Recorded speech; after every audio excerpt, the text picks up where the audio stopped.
And Zechariah chapter number 10 tonight. Zechariah chapter number 10, as soon as I open my notes here. So close to the end of the Old Testament. If you get to Matthew, Mark, Luke, you went a little bit too far, so 2 books back to the book of Zechariah chapter number 10. I'm going to take my coat off because I'm toasty today. All right, so Zechariah chapter number 10. All right, so I remember in my younger days of preaching, somebody removing their coat was a sign of good preaching that was coming. And so, anyways, once the little tie gets loose, that's how you know it's going to be really good. So, we'll see. We'll see. All right, Zechariah chapter number 10. And tonight, it's going to continue here. We're continuing with the Bible study. Just remember with Wednesday nights, the design of it is intentionally deeper than a lot of times the things that we discuss on other nights of the week. And so we may spend some more time. And I'll be honest with you, study-wise, Wednesday nights take me the most time. And so Sunday nights Sunday mornings are good. Sunday nights take some time. Wednesday nights really have been taking a lot of time, especially with Zechariah. There's a lot of things in there that I think the best way to study it out is to understand how the Bible uses certain words. I want to understand what the words are talking about. For instance, it's going to use the word latter rain. The word latter rain took me about an hour to study out latter rain.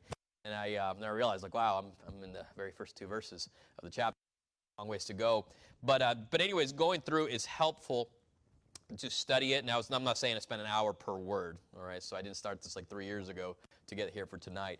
But at the same time, when we read scriptures, it is for us to understand what the Bible says. Now, the section we're in is chapter 9 through 11. We're going to be in chapter 10 today. But the way the book of Zechariah is broken up, remember the time period is post, you know, the next word is post-exilic. So that means it's after the what? It's after the exile. So remember Israel, specifically Judah. When I say a lot of times I'm misspeaking in the sense of all of them, but really what I meant is Judah. Okay, so Judah, the southern kingdom, Israel had been gone for a while by this point, a couple hundred years, but the southern kingdom of Judah has been taken to Babylon, and in Babylon they were there 70 years. It was their fault, and so it's a time of judgment, chastisement among his own people. The Bible describes it a few chapters back as far as Babylon coming in there, being God's very own hand. That was his wrath that's being poured on them because of their wickedness, and that's what the wording that the Bible uses. And so because of that taking place there, they are now back. And so when they're now back there in Jerusalem, they didn't leave that they had heard about. They had heard about its destruction. They come back, still destroyed. And so there's no temple. There's no wall. There's no infrastructure. The city square is pretty much toast. And so there's nothing that's really functional besides a few people that live there and just trying to eke out their existence. And so anyways, they start to build a temple, but they get as far as the foundation. They build the foundation of the temple, and that's it. Today, many places, in fact, in Jerusalem, there's a lot of question about where the temple location is at. And the big question actually has to do with this specific doctrine, this specific teaching that we find in Ezra as well as Zechariah and Nehemiah, is that when they build the temple, they constructed their own foundation. And so they set out this whole thing. Whereas currently where the Temple Mount is, basically it's a stone, a certain bedrock.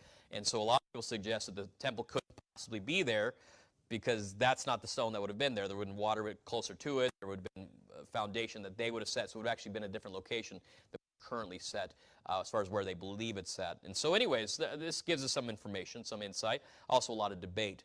But anyways, he tells us in the first 6 chapters, that gives us several visions. The visions explain to us in the specifically about the fact that they should be building this. And the reason they know they should be building this is because God's going to do everything he said he promised. And what that means is if you're going to build something and the concern is that the nations around you are going to beat you up and destroy you and take everything from you, well, it's kind of demoralizing. So he gives several visions that are going to explain why it's important. Now, part of it is that it's pointing to the future redemption, specifically through Jesus Christ, and that we see the what's given there in regards to Joshua, not the book of Joshua, but the priest Joshua there during this time, and the doctrine of justification and atonement there that's made, and so there's a lot of doctrine there, really pushing largely the coming Christ. And so, anyways, we get to the next section here, and we saw in chapter 7 and 8. And what we find is what God's intentions and what he's planning on doing. A lot of great information, which we're not going to read through all that right now. But then in chapter number 9, 10, and 11, you have what's described as the burden of the word of the Lord. And so this is kind of the very practical. This is what you do. These are prophecies that are given, but it's very, very clear, very specific doctrine, prophecies that are given, as well as chapters 12, 13, 14 are going to be another burden from the word of the Lord. And so, anyways, we're in the first burden of the word of the Lord in chapter 9, 10, 11. We're in chapter 10 tonight. That's a long introduction. Just to say, let's start reading verse 1. All right, it says, starts in verse number 1. Ask ye of the Lord rain in the time of the latter rain. So the Lord shall make bright clouds and give them showers of rain to every one grass in the field. Now, if you are somebody who likes things that grow outside, then you understand the importance of rain, and mostly for a couple reasons. For me, I like the importance of rain because it means a cheap water bill, and I don't like to sprinkler system, which I don't even like to use because they charge me for it. And I'm thinking there's everywhere, and it's free, and God just sends it, and He doesn't charge me anything for the rain, and so I like that one much better. And I had a guy. I have a place where we have to have a backflow thing that's basically water from my sprinkler system. If it goes to the other systems, it's bad. And so a guy showed up at my house, said, hey, you have to pay $125. And I said, no. And so I don't want that. I just want the rain. And so I don't want to pay $125 for them to tell me that I can use my water. And so I'll just let God's water work. And it's been working pretty well. I have a nice grass, and so I'm thankful for that. But that being said, the point is that when you're growing things, you need them. I have some stuff that I'm growing, some plants and things like that, to grow some vegetables. It's my year to attempt farming. So I have an area that I'm farming this year, and it's going well. But I needed rain for that. And so the rain is considered a good thing. Now, the point on this, though, is what he tells them in verse number 1 is going to set the tone for what the rest of the chapter is. And specifically, chapter number 10, verse number 1, and continuing is specifically going to be addressing one main subject matter. It's trust the Lord. Trust the Lord. You make sure you seek Him, and specifically only, and that's the whole point of this chapter is what we're going to find. And he's going to give it with a lot of reasons. He's going to give somewhat historical reasons. He's going to give coming reasons prophetically. He's going to give the point, just do it, and it's about doing other stuff. And so anyways, what we have here is that we need to trust the Lord. And the point is, the way which we trust Him, he says, ask the Lord. Ask ye of the Lord rain in the time of the latter rain. So the Lord shall make bright clouds. And the point is, if you ask God, He's going to bring these clouds, and it's going to be a good thing. But a couple of things about this, especially when you see the context of these 3 chapters, because remember, it's not in a vacuum by itself, is that when it comes to this chapter, he does mention specifically that it'll be a latter rain. So it's not just an early rain, and the idea would be similar to what we would have here today, is that your early rains would prepare your soil after the winter, and that allows you some planting and prepares the soil for you to do what you need to and gets everything started. But you can't just have an early rain and no latter rain. The latter rain is going to dictate a few things. Specifically, it's going to be for the ripening of your crops, for the sake of you having a harvest. And it'd be great if you have great soil and things are moist and ready and you can plant stuff, but you need to follow through on this. And the latter rain would be to the point of you finally having a harvest. And so this is what he's addressing. He said, you ask God for that rain, specifically for the purpose of you having a latter rain. And when should you have it? If you'll notice what it says here in the verse, in the time of the latter rain. So it's not just that he would send rain, but he would send it at the time you're supposed to have rain, which is kind of a weird thing to say, isn't it? Because in verse 1, he's saying, when it's time for rain, ask God for that rain. And to me, it kind of reminds me of another prayer. That's the Lord's Prayer. Because he tells us, our Father who art in heaven, hallowed be thy name. Thy kingdom come, thy will be done on earth as it is in heaven. What's the next phrase? Give us this day our daily bread. Let me ask you, how many of you have bread at home right now? You have bread at home right now. How many of you have no bread at home? We can lend you a loaf. So, okay, so there's one. We need to give Justin a loaf of bread. And so, no, and I'm joking about that. But the point is this, that most of us, we don't worry about the bread loaf at home or whatever. I mean, literally, we're talking about food. The idea of bread has the idea of sustenance. We don't worry about it because we always have it. We're in America. Now, do we understand that that's one of those things we could worry about? Yeah, there's constant worry about food shortages as far as possibility. I remember a few years ago they were saying that we were going to have a major shortage of bacon, and there was a panic because of the issues that were going on with pigs and farmers and stuff like that. And they were saying by 2022 there may be no bacon. And so, chaos. Listen, the world reacted and we fixed the bacon problem. That's how important bacon is. And so I'm not really sure how that all works, but they're basically saying we're good on bacon. But the other point is that we have bread, and so God's telling us, pray, ask God for your daily bread. And he's talking about provision there, but he's saying ask him for it. And it's interesting because we oftentimes don't think about that. We want God to provide for all those really, really big things, but things as simple as eating bread, come on, we'll in fact, if I want to, I can go home when I'm done here, not right now, but when I'm here, I can go home and I can open up a pantry and pull out a slice of bread or wherever my wife keeps the bread. And so it depends on what type of bread, okay? And we have a bunch of different kinds of bread. We have English muffins at home. Lately, my family discovered English muffins. Those are amazing. They are. I don't know why there's such a big... We don't preach about English muffins, but those are good. And so the English finally have something right about their food. And so it's the English muffins. All right? It's just true, okay? Now, the point is that we have a bunch of different kinds of bread, and rarely do I wake up in the morning and think, you know what, I really need to make sure that God provides my bread. It's not a natural thing, which is, I believe, is one of the reasons that God says pray about it, is because you need to be reminded that you need to trust him for something as simple as the food you're going to eat next. Oh, I've got it all taken care of. In other words, there's some way it's provided for, so we easily forget about God's provision even in our food because we figured it out in other ways. And so in this one, he's saying, pray. You talk to God, and you ask him for that latter rain so you can have that harvest. But God, it's time for the latter rains. The Farmer's Almanac is telling us this is how much rain we're going to be getting and when it's going to be coming. And we know what kind of weather we're going to have, so this is when we're going to have our harvest time. And God's saying, you talk to me about it. And so he's saying, trust me. Now, with this, there are some aspects of some prophetic aspects in this. When we talk about the latter rains, he mentions it in several occasions in the book of Job. He mentions it back in the Deuteronomy and other places where he sends this idea of latter rain as being kind of the culmination of blessing as well as judgment.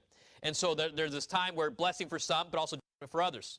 Because remember, harvest in an apocalyptic sense is going to mean that some people are taken out. Right, in a bad way. That's the type of judgment taken out.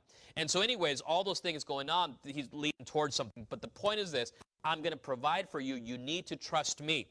Now, this is in contrast to verse number 2 and 3.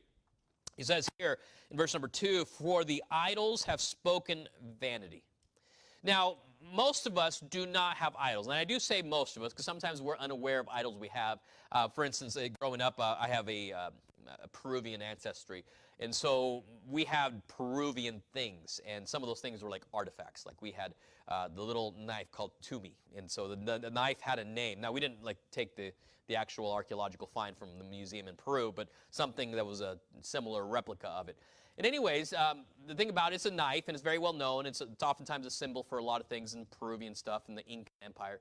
But the thing about it is that tumi is actually an idol. It was specifically an idol, and so it was also shaped as a knife.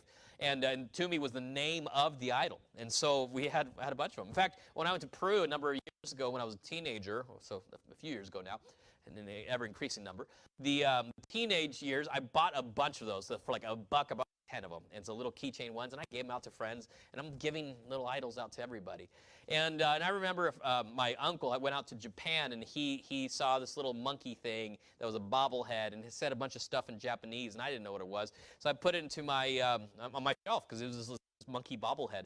And it wasn't like what we would think of a plastic bobblehead, but it was kind of paper mache and stuff.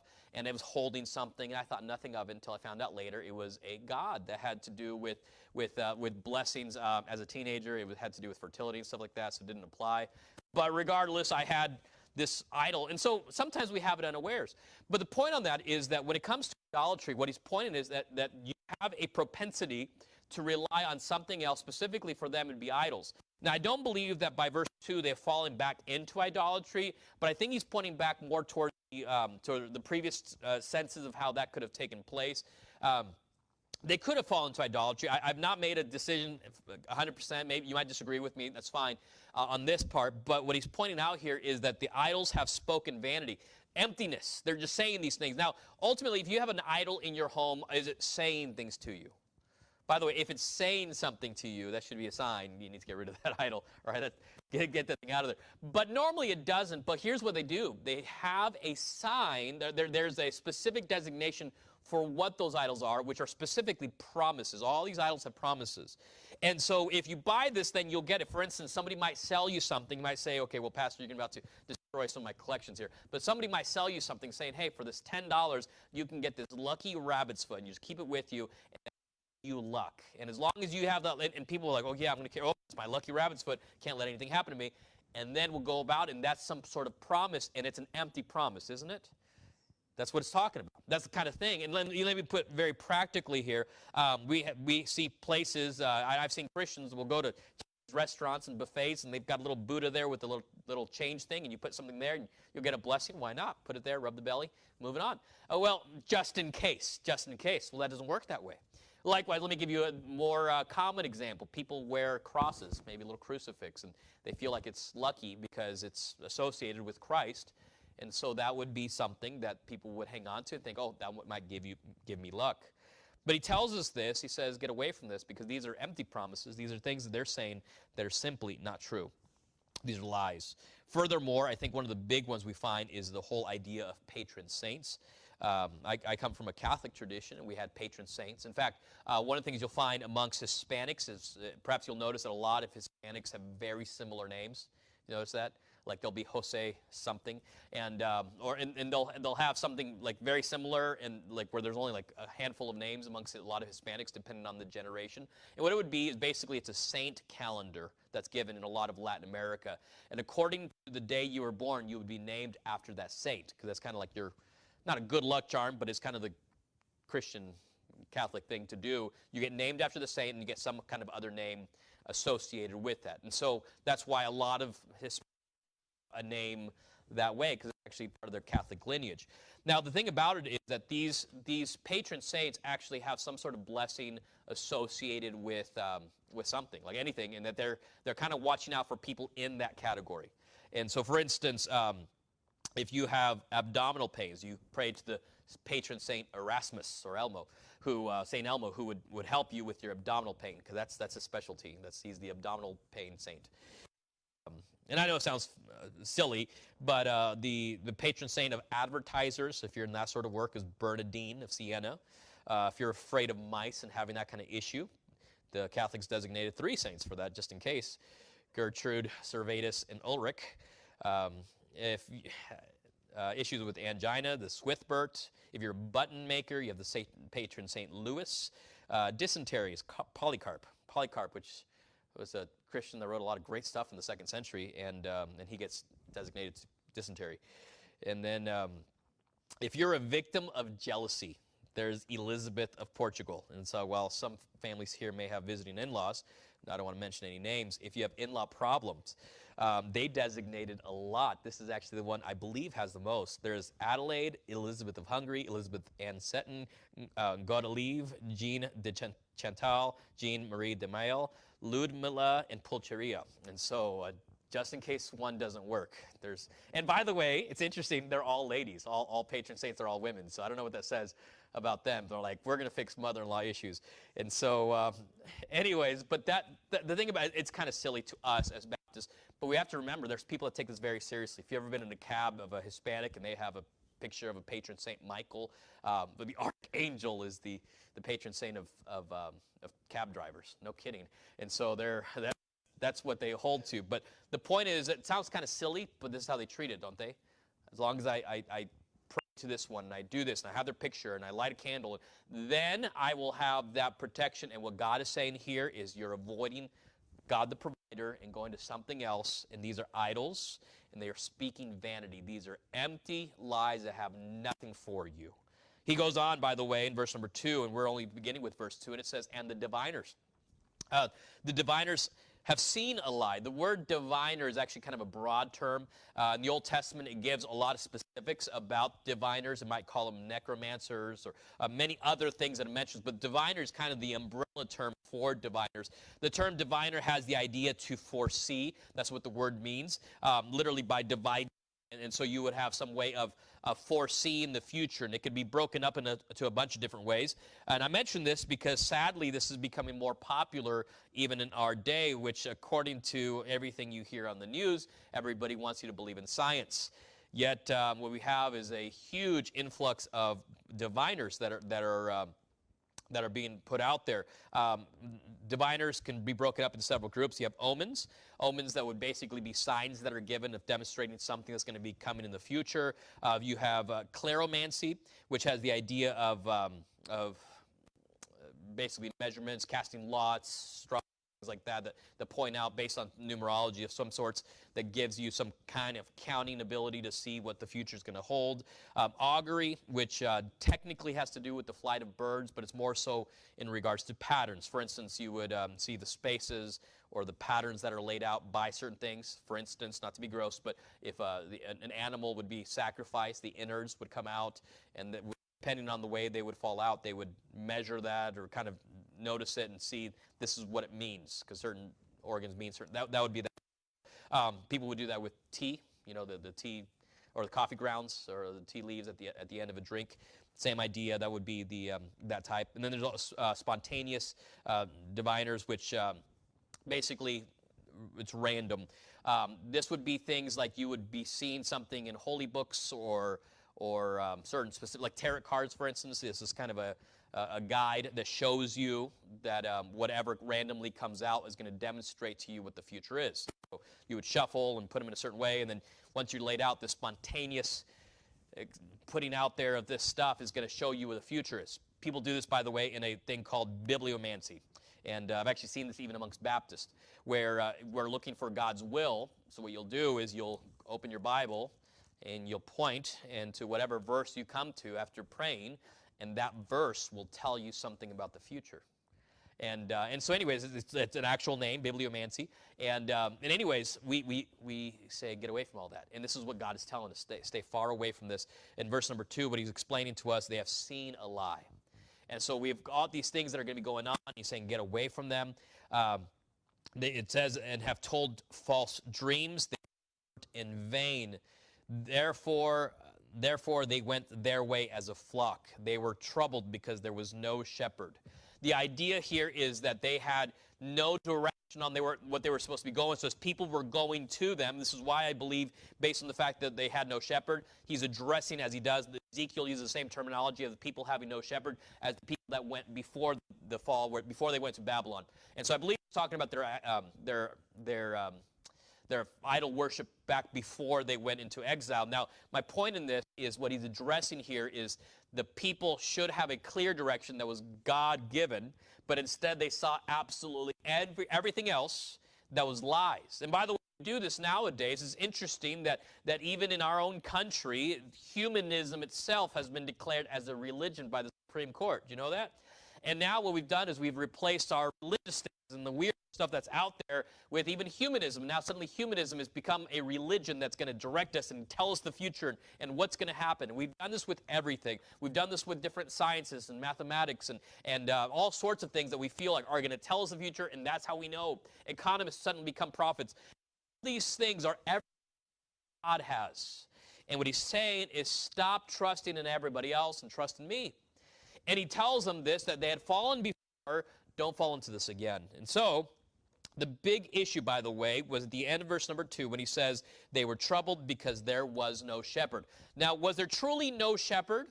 Well, there was shepherds, but they didn't have shepherds. The idea here is that God had been sending prophets over and over again. People were preaching. In fact, in the temples, they were preaching the Bible. But instead of listening to them, they removed that and they went to a place where they had no shepherds when they went over to somebody that they thought was leading. The term shepherd has the idea of leadership. In fact, today we would see this type of mentality when we minister, not necessarily a minister of a church, although that's a part of it, but for instance, you would think of the prime minister, which we don't call our government positions ministers, but for instance, you would have the prime minister of a certain country. They were supposed to be serving them and providing that direction. The idea of that is similar. Nowadays, we would use the word pastor for churches, The word pastor and shepherd of the Old Testament are very, very much not just similar, but I would say quite synonymous in the terminology that they are supposed to be giving some direction. We understand that Jesus Christ is the chief shepherd. He is the ultimate shepherd. He is the great shepherd. But ultimately, we have to remember God puts people to shepherd his flock. And in the Old Testament, because they had taken those and removed themselves from the leadership that God had intended for them, they were falling after nothingness. And because of that, they went into exile. Because of that, they lost everything, and it was awful. And so here's what he says, according to verse number 3. Mine anger was kindled against the shepherds, and I punished the goats. Notice past tense. For the Lord of hosts hath visited his flock, the house of Judah, and hath made them as his goodly horse in the battle. So now in verse number 3, we see a slight transition. The first part says, look, here's what I've done, is I have punished them. I was angry at the shepherds, the people that were leading, which, by the way, weren't just priests, weren't just prophets, but also they were people in governmental positions that were supposed to be guiding according to the Word of God. And so as they were involved in this, they weren't doing what they were supposed to. It says that he punished the goats. Now, the idea of goats is not saying the shepherds that were instead goats. Some were goats, some were bad, some were good, some were bad. I really looked at this, but the idea here is that there's a group of them that are considered goats. These are leading goats, if you would. The concept would be in shepherding, as much as I could into this, but when it comes to it, when you would have groups or flocks of sheep that were traveling, they would oftentimes put a goat that was supposed to be leading. So they could lead a goat, and the sheep would actually follow a goat. But then the goats, if they went the wrong way, could actually lead the wrong way as well. And so anyways, the goats would also have been another type of leader, if you will. And so these are the leaders. What he's saying is, I punished the leadership, and I removed them. And it's interesting that when Nebuchadnezzar went into Jerusalem, he did take out this line of people. He didn't take out the poor. He didn't take out the people who were just randomly around. He took out leadership. They took out the king. They sacrificed. They killed the sons of the king in front of the king. They poked out the king's eyes, and then they took the royalty. They took out the and the fair children, all the kids that were good looking and smart, the most intelligent, the most noble. They took all of them out. Here's what he says: I punished the leadership. I punished them. And by the way, others went out with it, obviously by the scores of thousands, but we have to understand it's top down. This is what provided. So he's saying stop trusting in everything else. All of it would be idolatry. And so the transition would come right there where it says, for the Lord of hosts, right in the middle of verse 3, hath visited his flock, the house of Judah, and hath made them as his goodly horse in the battle. So this one that was beat up is now being transformed into something else, into a goodly horse in battle. Which is amazing, because chapter number 9 in the same vision, or the same prophecy is given, is that the Messiah would come in on the young donkey, or on an ass is what the Bible describes it as. And so, but yet Judah was made like a goodly horse, kind of like the horse that's described of Alexander the Great in the previous chapter. Verse 4, out of him came forth the corner, out of him the nail, out of him the battle bow, out of him every oppressor together. And here's what he tells us here. This is producing something wonderful. And people are leading you away, and people are telling you to do different things. It reminds me of in the book of 2 Chronicles, when they're going to battle, and you have the king of the northern tribes and the king of the southern tribes. And they bring out in the northern tribes, they bring out these different prophets, and one of them even makes these horns. He said, you carry these into battle and you'll win. I mean, they're just making stuff up. And in this case, he's saying they're leading you to all sorts of stuff, basically shepherdless, leaderless. When you've got a leader, you've got a shepherd, and here's what he's doing. They're leading you astray, but notice you're back in Israel, you're back in Jerusalem, and I'm making you to something powerful, and you're producing something great. And he speaks prophetically then, according to verse number 4, about what this one is coming. Out of him came forth the corner. The Bible describes Jesus as such, the cornerstone. Out of him the nail. The term nail literally means nail. You'll find multiple occasions in the scriptures where it describes the nail. In the book of Zechariah chapter 6, it describes as the nail that's holding something up, that's going to bear the glory. In Isaiah 22 verse 20, there's a prophecy given there about the nail that's bearing the glory once again. Best way I can picture it, some Bibles put like a tent peg, but the word means nail. So I love the King James Bible, just putting it nail there. And what you'll find is the idea of holding something up, like something wonderful, the showcase of God's glory. And the nail, which showcases God's glory, Jesus Christ, this is what's going to be coming out of Judah there. And continuing on, out of him the battle bow describes in the previous chapters Judah being that bow that's being bent, but that's produced by Jesus Christ, who is that battle bow. We'll understand part of his role there is not just to demonstrate the glory, not just the cornerstone of our faith, but also the fact that he will destroy the enemy. Out of him every oppressor together. These would be the ones that would rule and reign and maintain order by means of, I guess, aggression, if you can call it that. All right, so verse number 5, we get to something just a little bit different. Is wanting to express a little bit more in regards to the nation there of Judah and things that are going to come from it. Verse 5, and they shall be as mighty men which tread down their enemies in the mire of the streets, in the battle, and they shall fight, because the Lord is with them, and the riders on horses shall be confounded. And I will strengthen the house of Judah, and I will save the house of Joseph. And I will bring them again to place them, for I have mercy upon them, and they shall be as though I had not cast them off. For I am the Lord their God, and will hear them. And they of Ephraim shall be like a mighty man, and their heart shall rejoice as through wine. Yea, their children shall see it and be glad. Their heart shall rejoice in the Lord. And so what he starts expressing here in this passage of Scripture has to do with the great strength of what they will be. Now, here's the problem.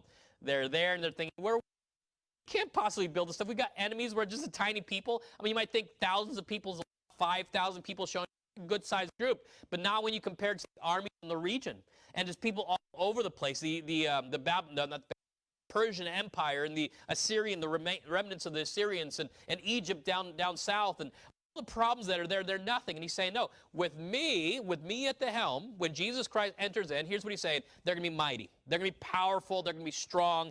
And what he demonstrates with them here in this passage of Scripture is that they will be everything that they are supposed to be. He describes two groups of people. He describes the nation of Judah, and then he also describes the nation of Joseph. Now, Joseph, in the next verse, is going to be called Ephraim. The idea has to do with what I believe the reason it's mentioned this way is that Joseph is going to be describing multiple tribes of the northern tribes. So the idea is northern tribes. The next verse calls it Ephraim, so it's the same group. Ephraim, oftentimes, it was used to call the northern tribes. But it's a reunification of God's people being put back together. And while they've been removed, they've been taken away, what he's saying is, I've got something for you, and they're going to be a mighty people.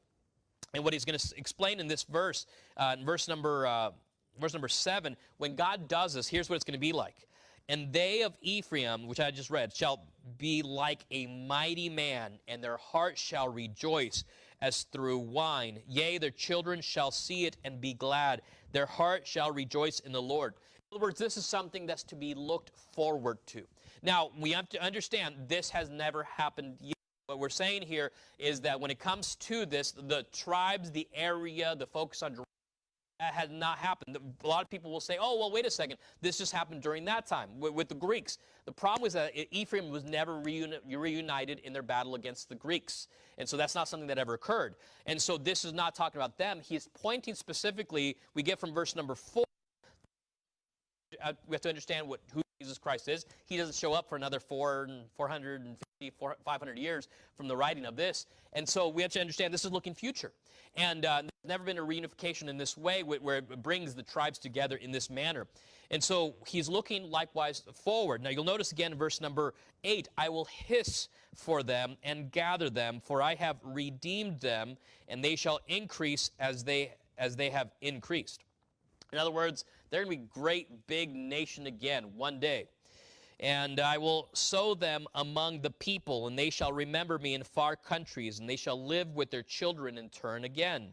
I will bring them again also out of the land of Egypt, and gather them out of Assyria, and I will bring them into the land of Gilead and Lebanon, and place shall not be found for them. So here's what he's pointing out, is that right now, for instance, you would go to Lebanon, and you'll notice that there's not believers there. I mean, there's some. I know people that are out there. I know missionaries that are out there, churches that are there. But the reality was he's pointing here, when it comes to this nation, people say, well, Israel, the present-day Israel, is that reunification, except here's the problem. Israel is not occupying Damascus. It's not occupying Lebanon. It's not occupying Gilead, except for some places. And so he's pointing to something that's going to be far greater, far greater.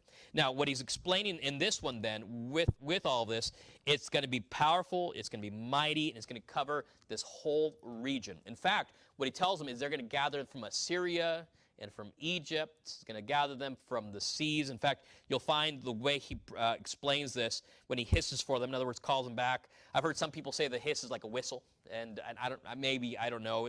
The word hiss literally just means hiss, kind of like a long-sounding S in what's being said. Whatever it is to gather them, the order is given to gather them, and it says Egypt, which is considered south. We understand geographically it's east or southwest, excuse me, but it's always spoken of as being south, and gather them out of Assyria. Even though Assyria is west, it's actually north, because it's called north multiple times because you go straight north and then over west to get to Assyria from there.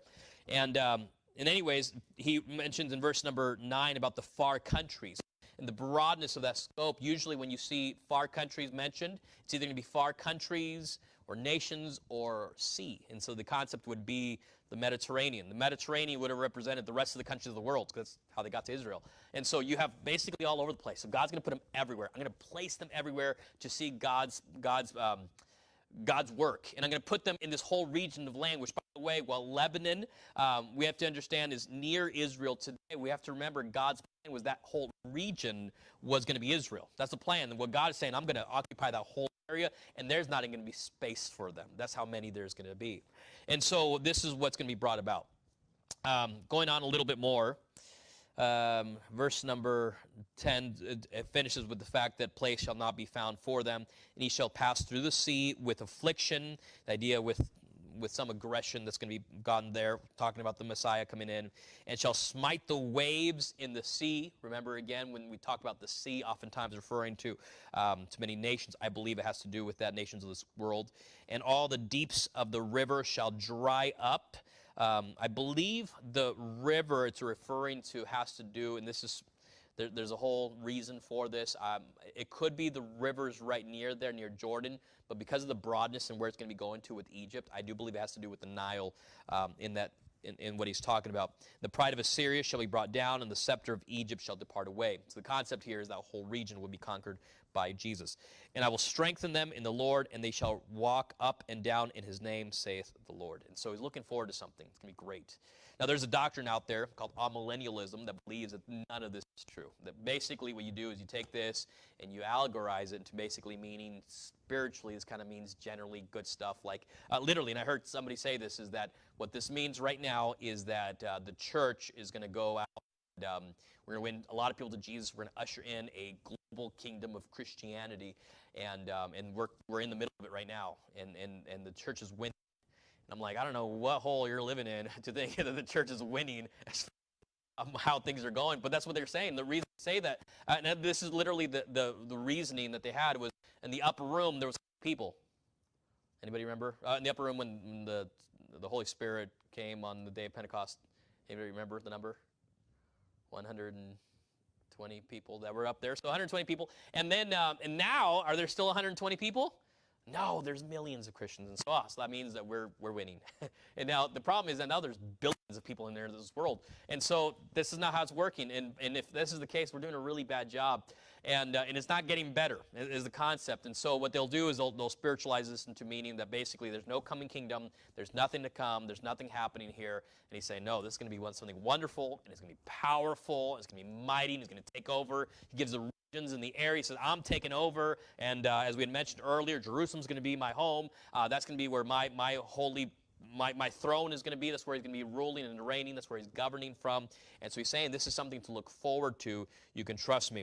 And it's going to be so good, it's worth celebrating, and you'll be celebrating like people that have drunk too much wine. Now, a lot of times we'll express that when it comes to wine, generally what we say in Scripture is it literally just means the fruit of the vine. There's a reason in the New Testament it tells deacons to not be given too much wine, and he would even say to the bishop to not be given wine at all. And part of the reason has to do with the fact that when it comes to wine, was wine in the Scriptures alcoholic? And it's kind of a wrong question to ask, because you have to remember that when it comes to back then, things would be inadvertently alcoholic. In other words, they stuck around for a while, they would get more alcoholic. So if somebody's offering you something that was just a beverage that has been fermented some, was not considered an alcoholic drink. It may have something that has something like alcohol. For instance, if any of you drink NyQuil, any of you have ever drank NyQuil before? All right, so you are alcoholics. You drink alcohol. Now, by the way, alcoholism is not in the Bible. We have drunkards that are in the Bible. And so if you have alcohol in your beverage, doesn't mean you're an alcoholic. The idea here is that you have things you drink. But there are drinks that were intentionally alcoholic, and that's something different. The Bible describes that in different ways. Strong drink, for instance, wine that's turned its color, different ways. And we are said, absolutely, stay away from intentionally alcoholic drink. But if wine happened to have some alcohol in it, that's not the point. For instance, if you drink kombucha and there's trace amounts of how many of you don't know what that is? Okay, it's a fermented tea. All right, it tastes kind of like vinegar and tea. And so how many of you have I just went over? All right, didn't think so. But I like it. But did you realize that has a tiny little bit of alcohol in it? Now, the point of that is not, well obviously it's an alcoholic drink. The point of it is it has some alcohol. The issue is that you're going to find trace amounts in a lot of stuff that we drink. But what we find says that when people drink a lot of it, some people continue to get kind of giddy, right? Well, because they've had more than they probably should. And what he's saying is people will be so excited it'd be like people that have drank a lot. Now, my point on that is not, in fact, people will take this passage to prove we should be able to get drunk. No, that's not what the Bible's saying. People are like, oh, well, you should be able to drink some alcoholic drinks. That's not what it's saying either. The point is that there are some people that feel like they need that escape, so they're going to go to certain things to try to bring them out to where they're not within their own senses. And in this passage of Scripture, he's saying that we don't need that kind of high because we've got Jesus. And I know that sounds kind of silly and it sounds kind of trite, but the point is that we don't need some kind of external thing. People say that, in fact, I've heard this said before, and people mock and joke around about it, and they'll say that we get high on Jesus. And it's kind of a silly, and I believe, honestly, an irreverent way of saying it. But the concept here is that it's beyond excitement. It doesn't, because you're so overtaken by outside things. And what we're saying here is, as Christians, we don't need all that stuff. We don't need to get drunk and drink alcohol and do all those things to alter ourselves, because we do have the Lord, and it is beyond excitement of anything artificially that we can add to us, because we have the Lord. And he's saying that one day, when all of this comes about, we are going to be beyond excited.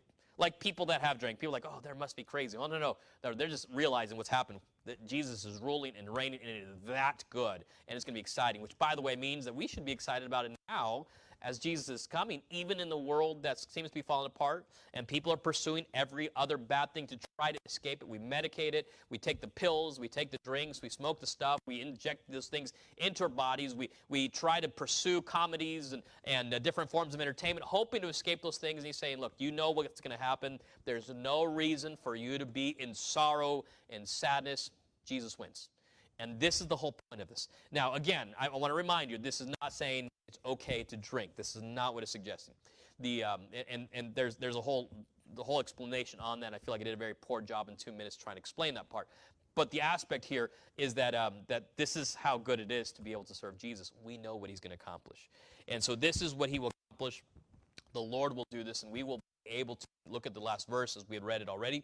I will strengthen them in the Lord, and they shall walk up and down in his name, saith the Lord. The idea here is that there's zero shame in walking around for the Lord.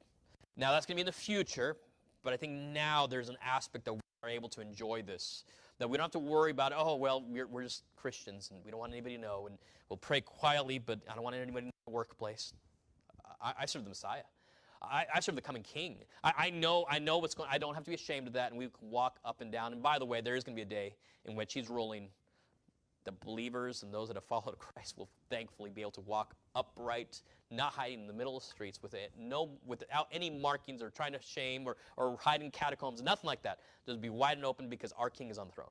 And this is what he's addressing here in this passage of Scripture. So he says to them, build a temple. For us, we have to understand we can have great joy and walk with him knowing that he's won. So let's pray. Lord, I thank you for the Scripture you've given us here. I'm asking you, Father, that we would be able to enjoy serving you. God, I'm praying that you would take my meager words and my feeble words